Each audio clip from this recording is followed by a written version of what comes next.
bugün itibariyle ekonomik özgürlüklerini hayata sokmuş bir ülke görüntüsü vermekle birlikte enteresan bir şekilde sosyal paylaşım alanında işte bildiğimiz Facebook ve Twitter gibi sosyal paylaşım siteleri Çin'de izin vermiyor. Şimdi bunu biraz sorduk, merak ettik, sorguladık. Niye böyle oldu? Dedik ki neden böyle? Bize söylenen şey şuydu. Dendi ki icat eden icat ettiği şeyi kontrol eder. Bir daha söylüyorum. İcat eden icat ettiği şeyi kontrol eder. Bundan sonra biraz daha açılmasını istedik. Şunu dediler.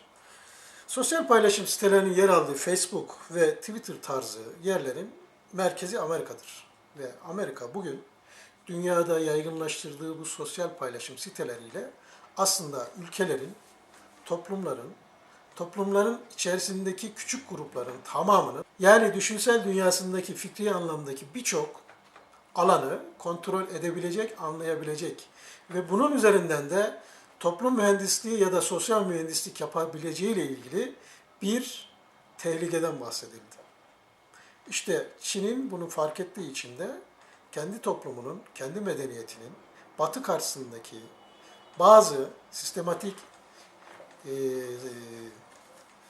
tehditlere karşı kendi Facebook'unu kurduğu ve kendi toplumunun da kendi içerisinde Facebook ve benzeri paylaşım sitelerini kurduğu ve toplumunda da kabul gördüğünü tespit ettik, müşahede ettik. Evet ve nitekim o sizin söylediğiniz Çinlileri haklı çıktı.